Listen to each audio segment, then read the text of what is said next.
हाँ भाई, नमस्कार सभी को। स्वागत है आप सभी का पीजी फाउंडेशन क्लासेज के ऑनलाइन डिजिटल प्लेटफॉर्म पर। अपना जो मैकेनिक्स वाला जो पोर्शन है उसी में अपन ने थर्ड यूनिट स्टार्ट किया था उसके अंदर, और यूनिट थर्ड में भी अपन ने कुछ टॉपिक्स पढ़ लिए थे। वहाँ से अपन पढ़ रहे थे यूनिट थर्ड केंद्रीय बलों के अधीन कण की गति, तो जिसमें मैंने तुमको बताया था कि मैं 5 से 6 स्टेटमेंट प्रूव करवाऊंगा। एज ए थ्योरम मान सकते हो, एज ए स्टेटमेंट मान सकते हो। तो उनमें से अपने एग्जाम में 1 या 2 क्वेश्चन वहाँ से 101% मिलेगा। ठीक है भाई, तो उसी में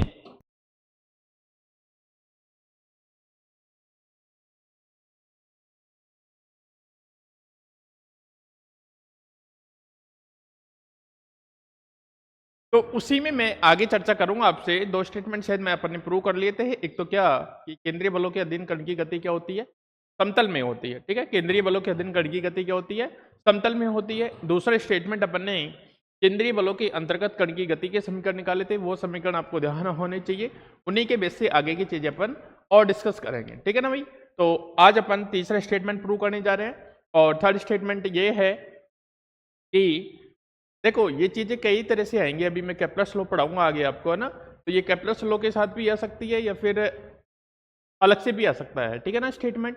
ठीक है, कि ऐसे बोलेगा केपलर नियम को परिभाषित कीजिए, सिद्ध कीजिए कि, है ना, केंद्रीय बलों के अंतर्गत ग्रहों की क्षेत्रीय चाल डी अपॉन डी टी क्या होती है, कांस्टेंट होती है। ऐसा आ सकता है।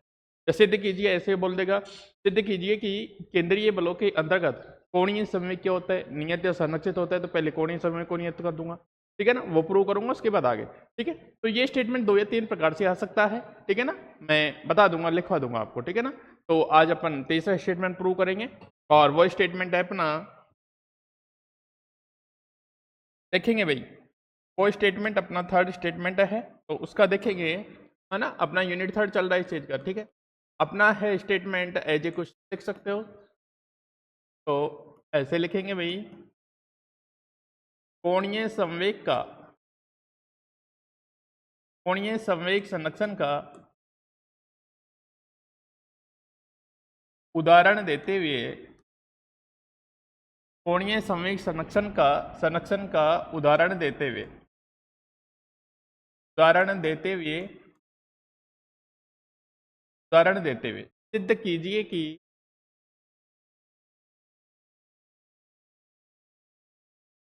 सिद्ध कीजिए कि केंद्रीय बलों के अंतर्गत,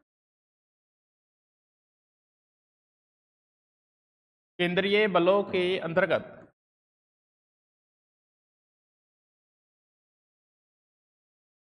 केंद्रीय बलों के अंतर्गत ग्रहों की क्षेत्रीय चाल,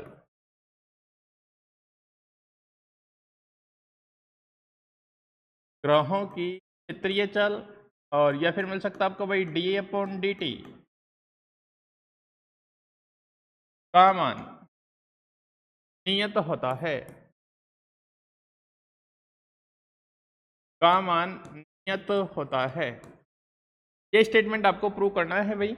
ठीक है, तो अब देखो कोणीय संवेग संरक्षण मैंने तुमको पहले भी पढ़ाया था, तो एक उदाहरण तो मैंने वहीं लिखवा दिया था। ठीक है ना, दोनों पार्टिकल की स्कैटरिंग ऐसे कुछ करके लिखवाया था, और एक बोला था कि केपलर लॉ में पढ़ाऊंगा, उसी के साथ मैं प्रूव करवा दूंगा। ठीक है ना, तो दूसरा स्टेटमेंट कोणीय संवेग संरक्षण का यहाँ है, तो मैं सबसे पहले कोणीय संवेग संरक्षण को नियत प्रूव करूंगा, कंजर्वेटिव प्रूव करूंगा। उसके बाद मैं सिद्ध करूंगा कि ग्रहों की जो क्षेत्रीय चाल होती है डी अपॉन डी टी वो क्या होगी, कांस्टेंट होगी, नियत होगी।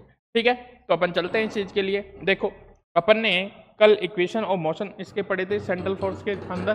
तो यहाँ लिखता हूं मैं, हम जानते हैं कि, हम जानते हैं कि, हम जानते हैं कि केंद्रीय बलों के अंतर्गत, केंद्रीय बलों के अंतर्गत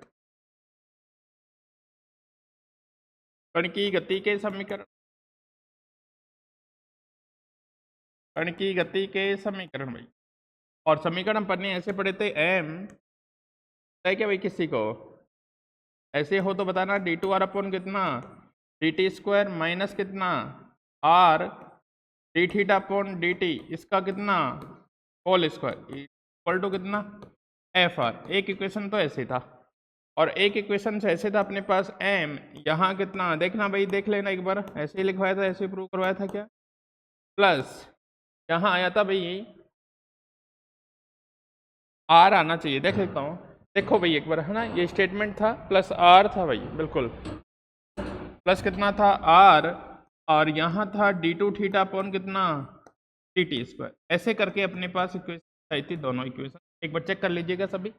पहला इक्वेशन ये था m d2r upon dt square minus r d theta upon dt का होल स्क्वायर, और दूसरा था m, ठीक है, m यहाँ पे 2 था भाई, ठीक है, ये डबल वाली क्वांटिटी थी m2, यहाँ 2 था, इस चीज़ का ध्यान रखना, ठीक है ना। हाँ अब देखो भाई, अब अपन को अगर इस स्टेटमेंट इनको लेके चलना है अपन को, और तब जाके अपन ये चीज देखेंगे, ठीक है। तो अपने पास ये इक्वेशंस ऑफ मोशन थी, पहली इक्वेशंस क्या थी भाई, गति के समीकरण m d2r upon dt square minus r d theta upon dt का स्क्वायर इक्वल टू fr, और इधर अपन ने जब कंपेयर किया था तो थीटा वाला पार्ट कोई नहीं था रेडियल पार्ट में, रेडियल तो ये था, थीटा वाला तो ये 0 आ गया था, m 2 dr upon dt d theta upon dt plus r d2 theta upon कितना dt स्क्वायर। आगे की बात करता हूँ, देखता हूँ समीकरण 2 से भाई, समीकरण 2 से, तो समीकरण 2 क्या है भाई, देखना समीकरण 2 ऐसा है अपने पास m, और ये बना 2 dr अपॉन कितना dt, और ये बन गया कितना d theta upon dt, plus का प्लस बना कितना r, और यहाँ बना d2 थीटा अपॉन कितना dt स्क्वायर इक्वल टू कितना भाई 0, इक्वल टू कितना 0। मैं क्या करता हूँ, इस समीकरण को, जो ये समीकरण है इसको m से तो मल्टीप्लाई करना ही है, उसके साथ दोनों साइड r से गुणा कर देता हूँ, ठीक है, दोनों और स्मॉल r से गुणा करने पर, दोनों और स्मॉल r से गुणा करने पर, दोनों और स्मॉल r से गुणा करने पर, ठीक है, यहाँ बनेगा m, ये बन जाएगा 2mr, ठीक है भाई, और यहाँ बनेगा कितना dr अपॉन dt, और यहाँ बनेगा d theta upon dt plus कितना भाई mr, और यहाँ बन जाएगा r स्क्वायर हो जाएगा, r तो पहले से था, एक r मल्टीप्लाई किया d2 स्क्वायर, और यहाँ कितना बनेगा 0, r से मल्टीप्लाई करूंगा तो भी 0। देखो भाई m को मल्टीप्लाई किया तो 2m बनना चाहिए, लेकिन r से मैंने मल्टीप्लाई कर रहा है तो r आ गया, dr upon dt d theta upon dt, यहाँ एक r है m r होना चाहिए, लेकिन r से और मल्टीप्लाई किया तो कितना बन गया mr स्क्वायर बन गया, कितना बन गया भाई mr स्क्वायर बन गया। अब अपने पास ये इक्वेशन चाहिए नंबर 3, ये इक्वेशन चाहिए कितनी नंबर 3। अब देखो मैं एक चीज लेके चलता हूँ, आप बताना, मैं ये लेके चल रहा हूँ d अपॉन dt, और यहाँ कितना है mr स्क्वायर, और ये है भाई कितना d थीटा अपॉन कितना dt का स्क्वायर, ये लेके चलता हूँ भाई, मैं ये लेके मैं चल रहा हूँ। तो देखो इसका मतलब क्या है कि इसका टाइम के लिए अवकलन होगा, तो m तो कांस्टेंट है, पहले r का करूंगा, फिर r स्क्वायर को छोड़ूंगा, फिर इसका करूंगा, ठीक है। तो देखना क्या बनेगा, पहला m के किया तो m तो ऐसे कैसे रहेगा, यहाँ बनेगा 2r, और यहाँ बनेगा कितना dr अपॉन कितना dt, और ये बन गया कितना d थीटा अपॉन कितना dt का स्क्वायर, प्लस mr स्क्वायर को छोड़ दिया मैंने, mr स्क्वायर को क्या कर दिया छोड़ दिया, ये लिखा ना मैंने भाई, ठीक है, d थीटा अपॉन कितना बन गया dt बन गया, ओ सॉरी एक बार देखना भाई, एक बार फिर से,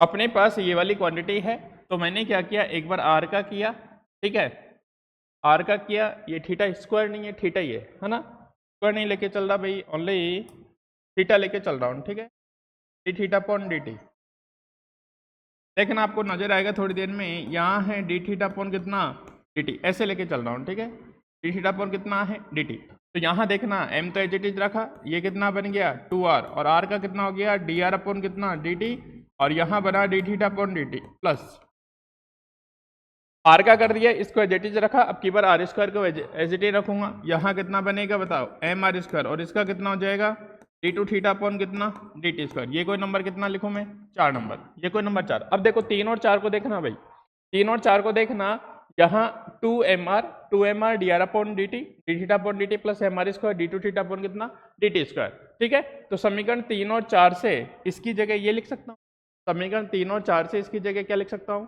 ये लिख सकता हूँ। तो देखना भाई समीकरण 3 तथा 4 से, समीकरण 3 तथा 4 से, समीकरण 3 तथा 4 से ये कितना बनेगा भाई, यहाँ पे d अपॉन कितना dt, और यहाँ कितना है mr स्क्वायर, और d थीटा अपॉन कितना dt, d थीटा अपॉन कितना है dt इक्वल टू क्या बन जाएगा जीरो, इक्वल टू क्या बन जाएगा, जीरो। कहने का मतलब ये कोई क्वांटिटी है, उसका टाइम के सापेक्ष अवकलन कितना आ रहा है, जीरो, मतलब ये टाइम पे डिपेंड नहीं कर रही, मतलब ये क्या होगी, कोई कांस्टेंट क्वांटिटी होगी। कांस्टेंट क्वांटिटी होगी, मैं ये कह सकता हूँ, यहाँ पे देखना भाई एक बार, ये कोई कांस्टेंट क्वांटिटी होगी, देखना। अगर ये ऐसा है तो मैं ऐसा लिख सकता हूँ कि m are square d theta upon D t equal to क्या है, कोई नियत है, कोई कांस्टेंट है। और अपने पढ़ा था जे इक्वल टू कितना होता था भाई, आई ओमेगा। जे इक्वल टू कितना होता था, आई इक्वल टू कितना होता था बताओ, M are square. I equal to कितना, M R square, sorry M are square. I equal to कितना भाई, एम आर स्क्वायर। और अपन ओमेगा की बात करें तो ओमेगा कितना, कोणीय वेग में, कोणीय विस्थापन में परिवर्तन की दर ओमेगा, कोणीय वेग, ठीक है। तो आई एम आर स्क्वायर को तो कितना लिख दूं, I D theta upon D T को कितना लिख दूं, ओमेगा, यही क्या हो जाएगा, जे।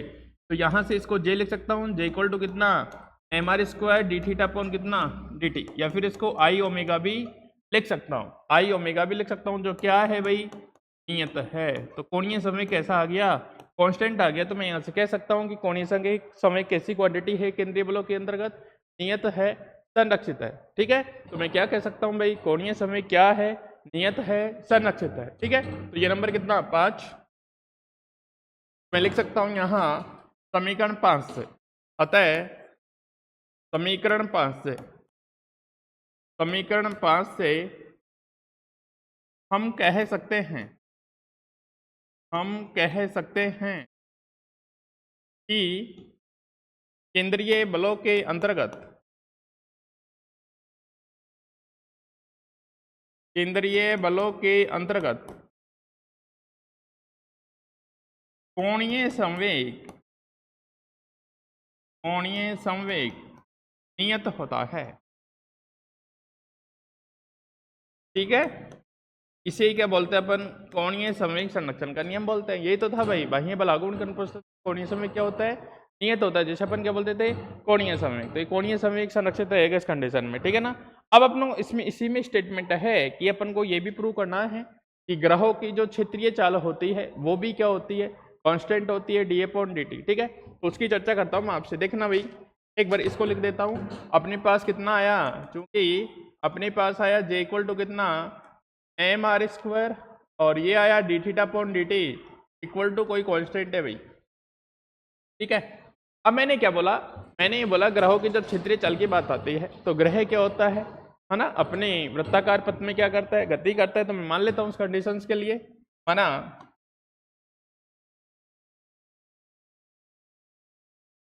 एक ग्रह इसका द्रव्यमान स्मॉल है, इसका द्रव्यमान स्मॉल एम है, स्मॉल आर त्रिज्या के,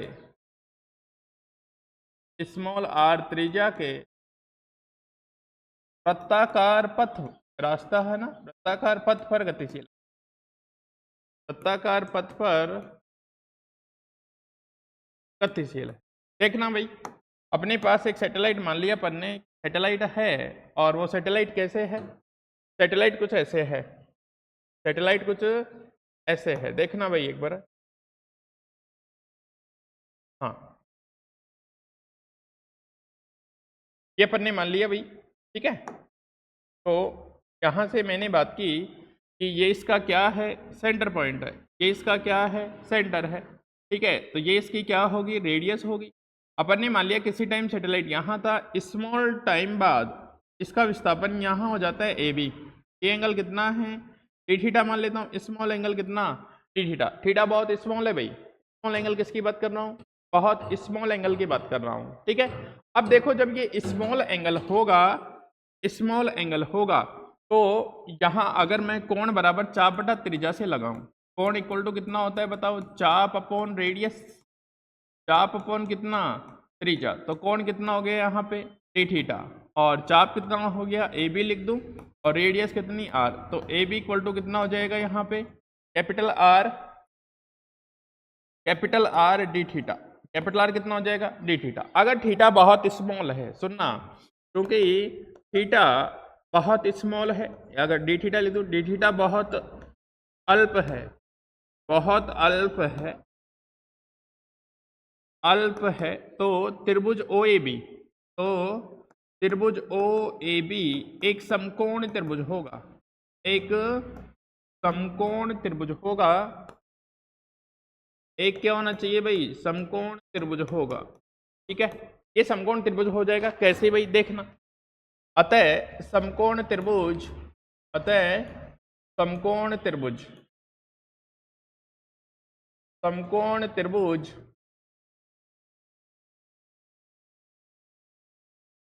ओ ए बी से, समकोण त्रिभुज ओ ए बी से। ठीक है, तो देखना भाई कैसे बनेगा त्रिभुज, कैसे बनेगा। ये आर है, ठीक है, जब स्मॉल है तो ये वाला जो है एज क्या होगा, स्ट्रेट लाइन होगा।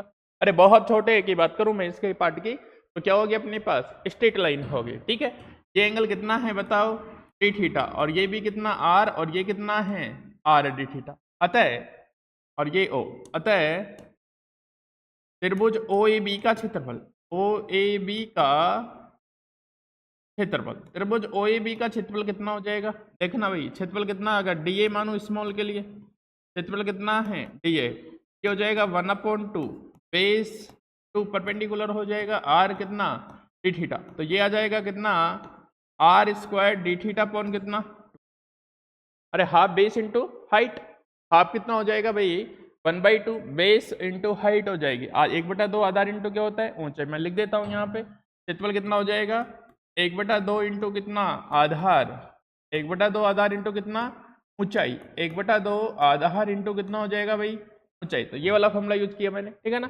समकोण त्रिभुज में। ठीक है, तो डी ए कितना बन गया, इतना नंबर लिख सकता हूँ, इसको कोई नंबर लिख सकता हूँ भाई, कितना 4 होगा तो मे बी 5 नंबर। ठीक है, मैंने क्या किया, दोनों को dt dt से क्या किया, दोनों ओर dt से भाग करने पर,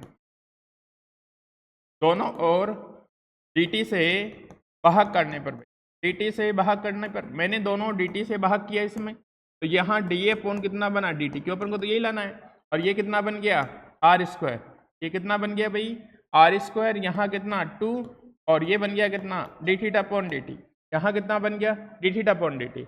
ठीक है भाई, और वहां कितना आ रहा था जे, यहाँ स्मॉल आर रेडियस थे, अपन ने कैपिटल मान ली, कोई दिक्कत नहीं उसी से, तो ठीक है, तो यहाँ बना d theta upon D t m are square. ठीक है, एम से और मल्टीप्लाई कर दो भाई, एम से और क्या कर दो मल्टीप्लाई कर दो, देखो भाई यहाँ एम और ये बना कितना डी अपॉन डी टी, यहाँ बन गया कितना एम आर स्क्वायर बाई 2, और यहाँ बना डी थीटा अपॉन कितना D T, d theta upon कितना बन गया डी टी बन गया। अब देखो m are square d theta upon D t equal to क्या है, कांस्टेंट है।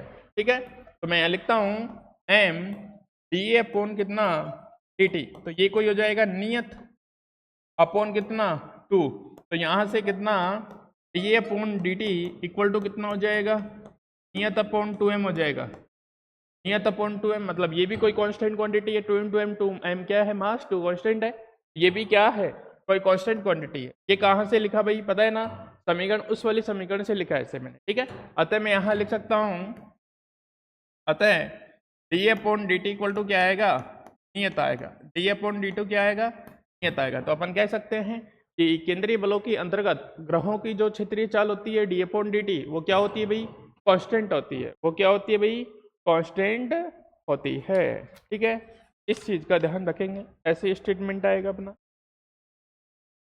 ठीक है भाई, तो ये अपना एक स्टेटमेंट कंप्लीट होता है यहाँ पे, देखो है ना, ये अपना एक स्टेटमेंट कंप्लीट होता है यहाँ पे। ठीक है, एक स्टेटमेंट देखो, ये अपना स्टेटमेंट था कि कोणीय समविक संरक्षण को उदाहरण देते हुए सिद्ध कीजिए कि केंद्रीय बलों के अंतर्गत ग्रहों की क्षेत्रीय चाल डी अपॉन डी टी क्या होती है कांस्टेंट होती है। ठीक है ना, तो अपन को D upon D T constant तो प्रूव करना है, लेकिन उससे पहले क्या भी प्रूव करना है, केंद्रीय क्या कोणीय समविक क्या होता है भाई संरक्षित होता है। तो उस चीज के लिए अपन ने क्या करेंगे, इक्वेशन ऑफ मोशन अपनी केंद्रीय बलों के अंतर्गत ये दोनों ध्यान होनी चाहिए भाई आपको, M D two R upon कितना D T square minus R D theta upon D T.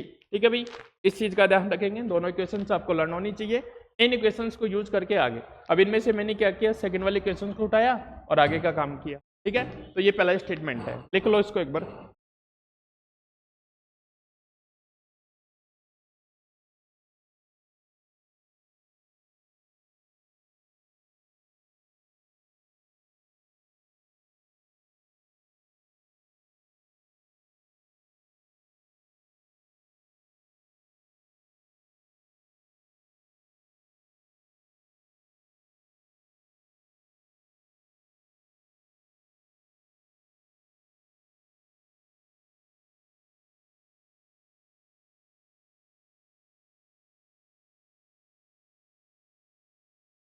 चलिए भाई आगे अगला स्टेटमेंट देखते हैं। अगला स्टेटमेंट है अपना,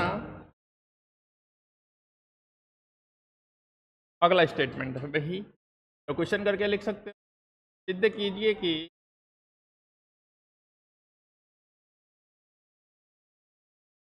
सिद्ध कीजिए कि केंद्रीय बलों के अंतर्गत, लिखो भाई केंद्रीय बलों के अंतर्गत, सिद्ध कीजिए कि केंद्रीय बलों के अंतर्गत, केंद्रीय बलों के अंतर्गत कण की कुल ऊर्जा, कण की कुल ऊर्जा नियत या संरक्षित रहती है, नियत या संरक्षित रहती है।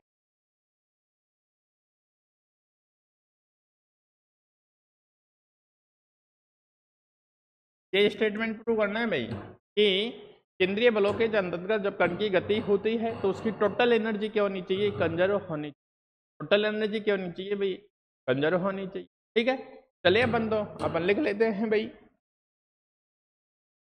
माना कण का द्रव्यमान, देखना भाई प्रूफ के अंदर, माना कण का द्रव्यमान, माना कण का द्रव्यमान स्मॉल m, तब केंद्रीय बलों के अंतर्गत कण की गति के समीकरण,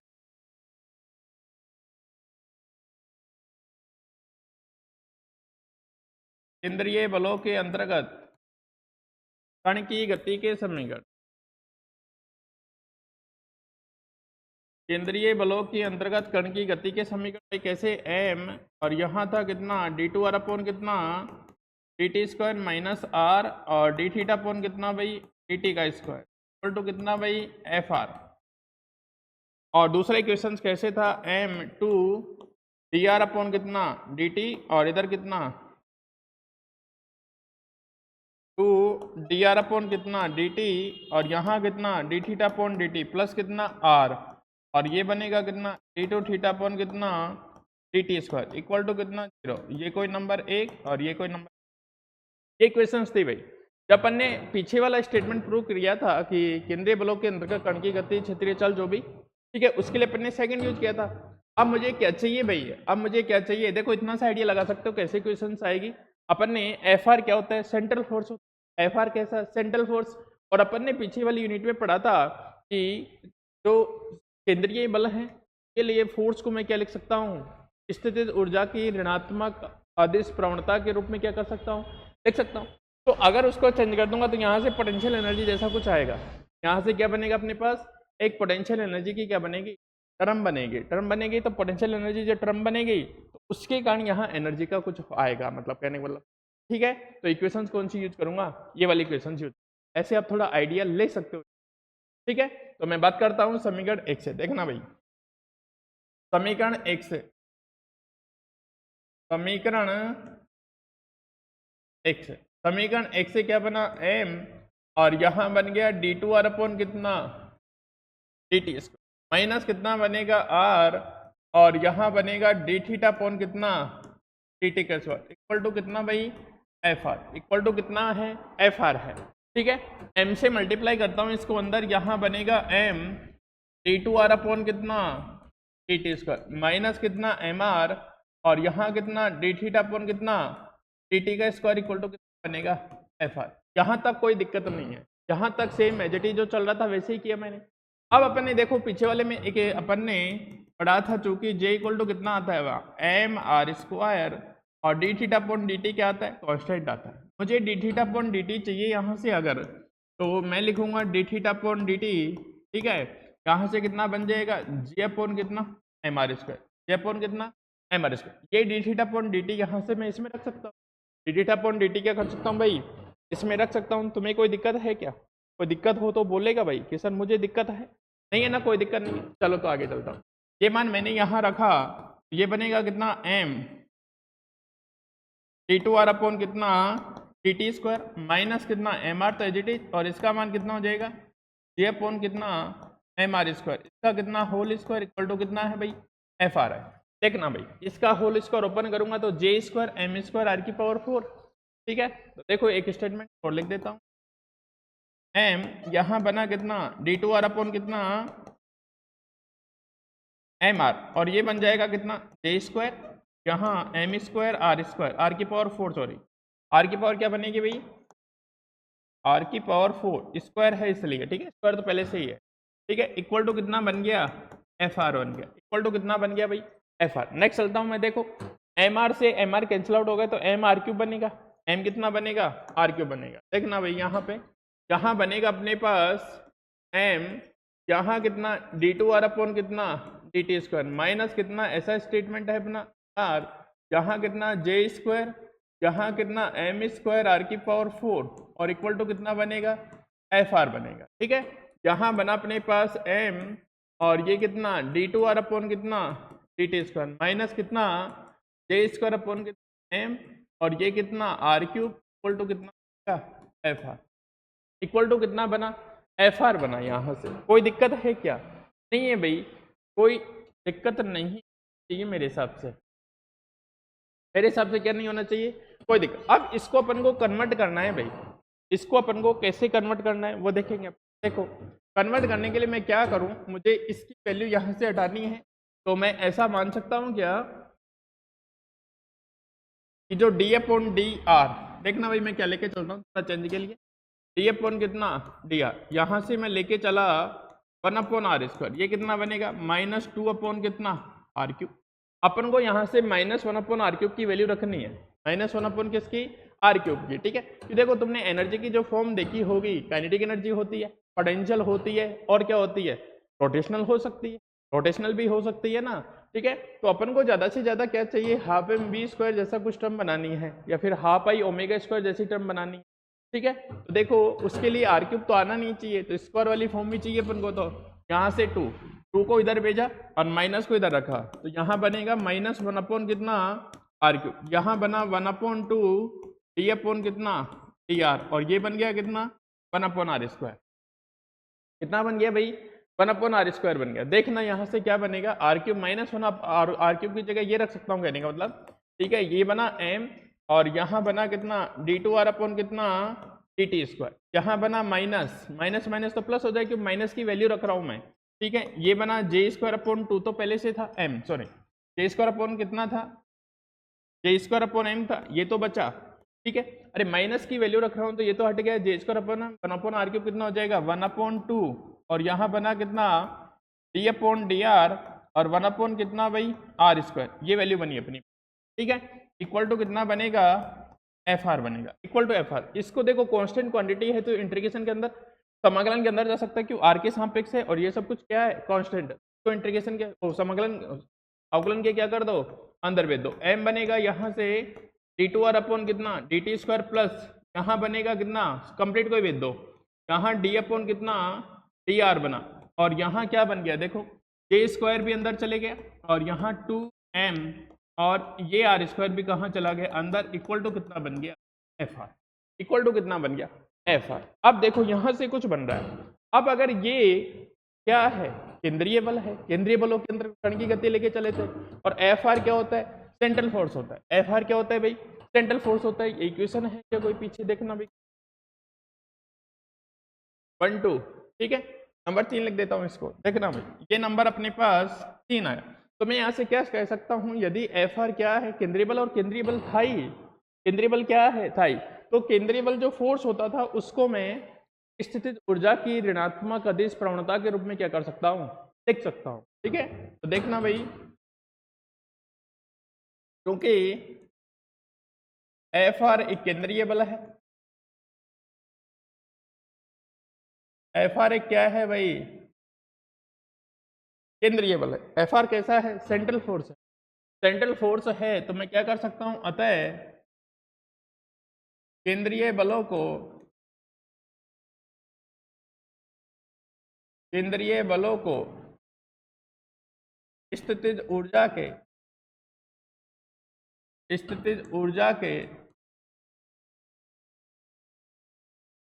ऋणात्मक अदिश प्रवणता,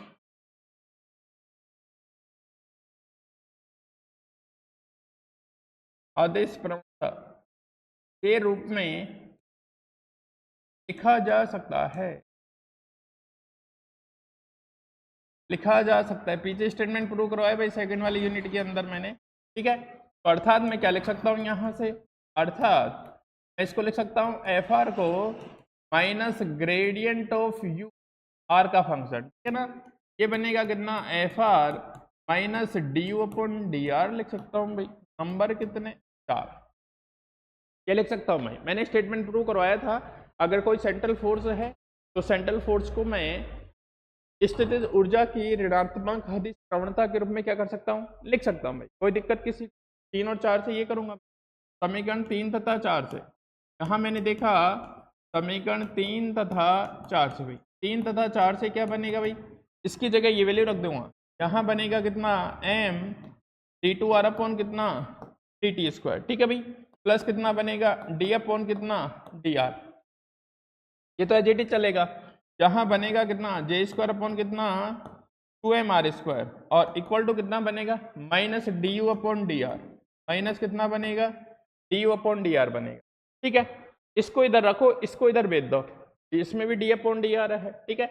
यहाँ से बनेगा अपने पास M D two R upon कितना, डी टी स्क्वायर, और यहाँ बना माइनस डी अपॉन कितना, डी आर, यहाँ बन गया जे स्क्वायर अपॉन कितना, 2m आर स्क्वायर, माइनस कितना, डी यू अपॉन कितना, डी आर, ठीक है भाई। अब इसमें minus D upon D R आ जाएगा, तो ये क्या बन जाएगा, u प्लस इतना बन जाएगा, u प्लस कितना बन जाएगा, इतना बन जाएगा, ठीक है। देखना भैया, आगे चलता हूं मैं इसमें। यहाँ अपने पास क्या बना भाई, एम डी टू आर, ठीक है। देखना भाई, यहाँ बनेगा अपने पास M D two R upon कितना, डी टी स्क्वायर, माइनस कितना, D upon D R, R है वो, डी अपॉन कितना भाई, डी आर अपॉन कितना बना, यहाँ पे डी आर बना, यहाँ बन जाएगा कितना, जे स्क्वायर अपॉन कितना, 2m R square, J square upon कितना भाई, 2m आर स्क्वायर, प्लस कितना बनेगा, u बनेगा, प्लस कितना बनेगा, u। अब इसको इधर लिया वापस से, यहाँ बना, वापस से इधर लाऊंगा, ये बनेगा कितना भाई, ये प्लस हो जाएगा इधर आके, ठीक है। ये क्या हो जाएगा भाई, प्लस। तो यहाँ बना कितना अपने पास, देखना M D two R upon कितना, डी टी स्क्वायर, प्लस कितना बनेगा, डी अपॉन डी आर, और यहाँ बनेगा कितना, जे स्क्वायर अपॉन कितना, 2m आर स्क्वायर, प्लस कितना, इक्वल टू कितना हो जाएगा, 0, इक्वल टू कितना हो जाएगा, 0। मैं इसको D R upon D T से क्या कर दूँ, दोनों तरफ मल्टीप्लाई कर देता हूँ भाई। D R upon D T क्यों, मुझे काइनेटिक वाली टर्म चाहिए और रोटेशनल के भी टर्म चाहिए, ठीक है ना। तो दोनों तरफ क्या कर दूं मैं, D R upon D T से मल्टीप्लाई कर देता हूँ। देखना भाई, दोनों ओर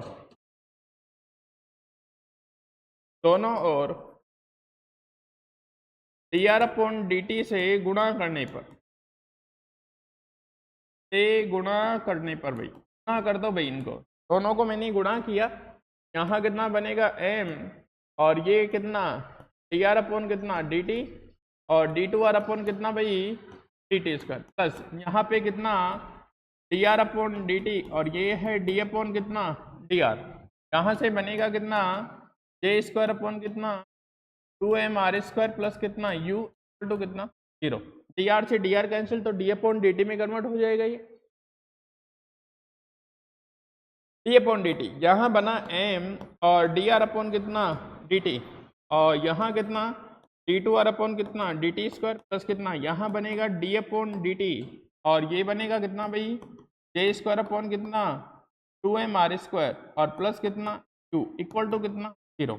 इसको देखो भाई, इसको भी डी अपॉन डी टी वाली फॉर्म में कन्वर्ट करनी पड़ेगी अपन को। देखना कैसे कर पाऊंगा मैं, देखो भाई, इसको ऐसे लिखूंगा मैं, डी अपॉन डी टी, और यहाँ कितना भाई, D R upon D T. अगर ऐसे लिखूं तो आर स्क्वायर, तो कितना लिखूं मैं, यहाँ पे ये लिखूं आर स्क्वायर। देखना भाई, मैं इसको कन्वर्ट करना चाह रहा हूं यहाँ से, एक बार देखना, मैं यहाँ से ये लेके चल रहा हूँ डी अपॉन कितना, डी टी। अगर मैं इसके अंदर ऐसे लिखूं m/2 आर स्क्वायर, और ये कितना, D R upon D T, ऐसे देखना, m/2 को एज इट इज रखूंगा, m/2 तो क्या रहेगा, एज इट इज रहेगा, 2r बनेगा, ठीक है, 2r बनेगा यहाँ पे। देखना भाई एक बार इसको मैं थोड़ा सा कन्वर्ट करता हूँ, एक बार देखना।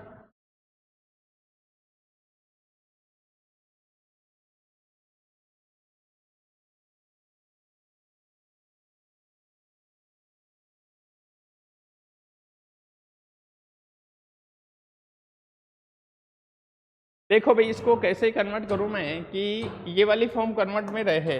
एक बार देखना भाई, मैं कन्वर्ट करने की कोशिश करता हूँ, अपने पास ऐसी फॉर्म आनी चाहिए। इसको मैं ऐसे लेके चलूँ क्या, डी अपॉन कितना डी टी, यहाँ कितना m/2 और डी आर अपॉन कितना डी टी का स्क्वायर। अगर ऐसे लेके चलता हूँ तो देखो क्या बनेगा, m/2 तो कांस्टेंट है, m/2 तो कांस्टेंट है भाई। देखना इसका करूँगा तो कितना बनेगा, 2 यही, ठीक है, और इसका फिर से हो जाएगा, हाँ अब ठीक है भाई। तो 2 से 2 कैंसिल आउट हो जाएगा और वही वाली टर्म बन जाएगी अपनी m D R upon D T, D two R upon कितना डी टी स्क्वायर। इनको कोई नंबर लिख दो भाई, कितने हैं, नंबर 4 तक हो गया था अपना, ये नंबर लिख दो कोई 5 और ये नंबर लिख दो कोई 6। समीकरण 5 तथा 6 से भाई देखना, समीकरण समीकरण 5 तथा 6 से, समीकरण 5 तथा 6 से, 5 तथा 6 से क्या बन जाएगा, यहाँ पे ये वाली टर्म की जगह ये ऐसे बन जाएगा, यहाँ बनेगा कितना डी अपॉन डी टी और ये बन गया कितना m/2, यहाँ से D R upon D T का स्क्वायर, ठीक है भाई, स्क्वायर बन जाएगा ये, और इधर बनेगा plus D upon D T, plus D upon D T, ये बनेगा कितना जे स्क्वायर अपॉन कितना 2mr² प्लस कितना u इक्वल टू कितना 0।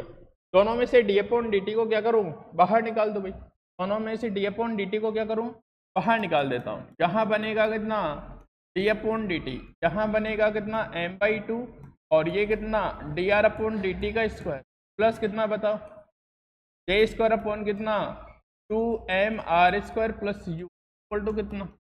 कहने का मतलब है डी अपॉन डी टी इस कोई क्वांटिटी है, उसका अवकलन क्या आ रहा है 0, मतलब ये कांस्टेंट टी होगी। ये क्या होगी भाई, कांस्टेंट टी होगी। ये क्या होगी, यहाँ पे कांस्टेंट होगी क्वांटिटी अपनी, ठीक है। तो देखना भाई इसको क्या बनाऊं, अतः मैं लिख सकता हूँ यहाँ पे, अतः यहाँ कितनी भाई, इसको इस फॉर्म में लिखूँ 1/2m, फील आ रहा होगा थोड़ा सा, ये काइनेटिक एनर्जी वाली टर्म है, half M B square plus कितना, ये नहीं आ रही अभी है ना, आएगी अभी 2m कितना r², 2m कितना r² प्लस ये तो पोटेंशियल वाली फील आ गई।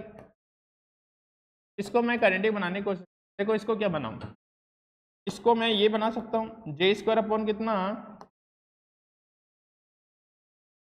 2mr², और चूंकि mr² को मैं क्या बोलता था, moment of inertia, J equal to कितना होता था आई ओमेगा, ये बन जाएगा 2i, एक आई से एक आई कैंसिल आउट हो जाएगा, यहाँ बनेगा कितना हाफ आई ओमेगा। ये रोटेशन काइनेटिक एनर्जी आ गई, रोटेशन वाली आ गई, लिख सकता हूँ यहाँ से 1/2m और ये कितना डी आर अपॉन कितना डी टी प्लस कितना 1/2 आई ओमेगा स्क्वायर प्लस कितना u इक्वल टू क्या है भाई, कांस्टेंट है।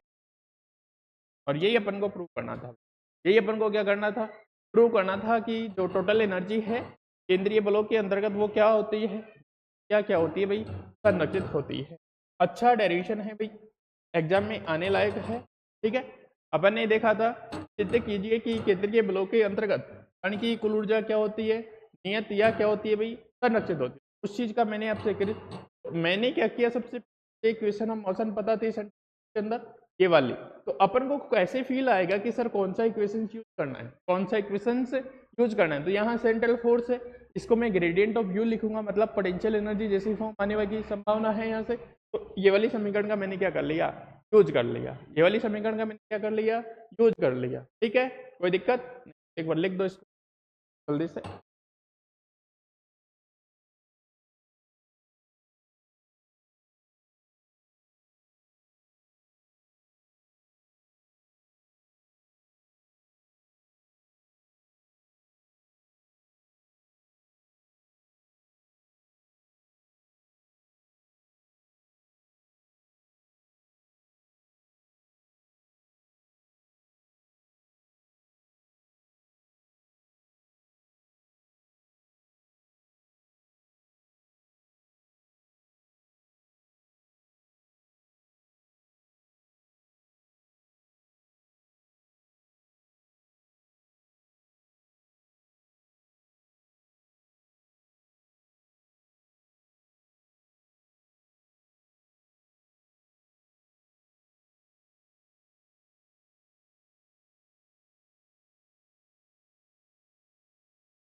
मैं लिख सकता हूँ यहाँ पे एक लाइन, देखना इसी में,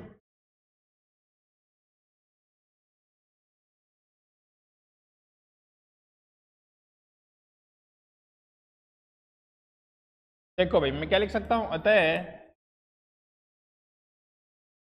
प्राप्त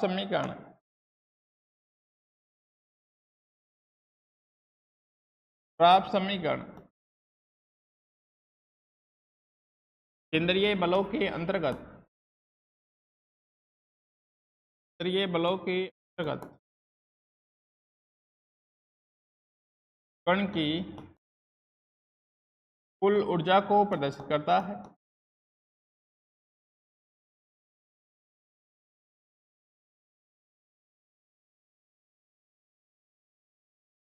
जो कि नियत है।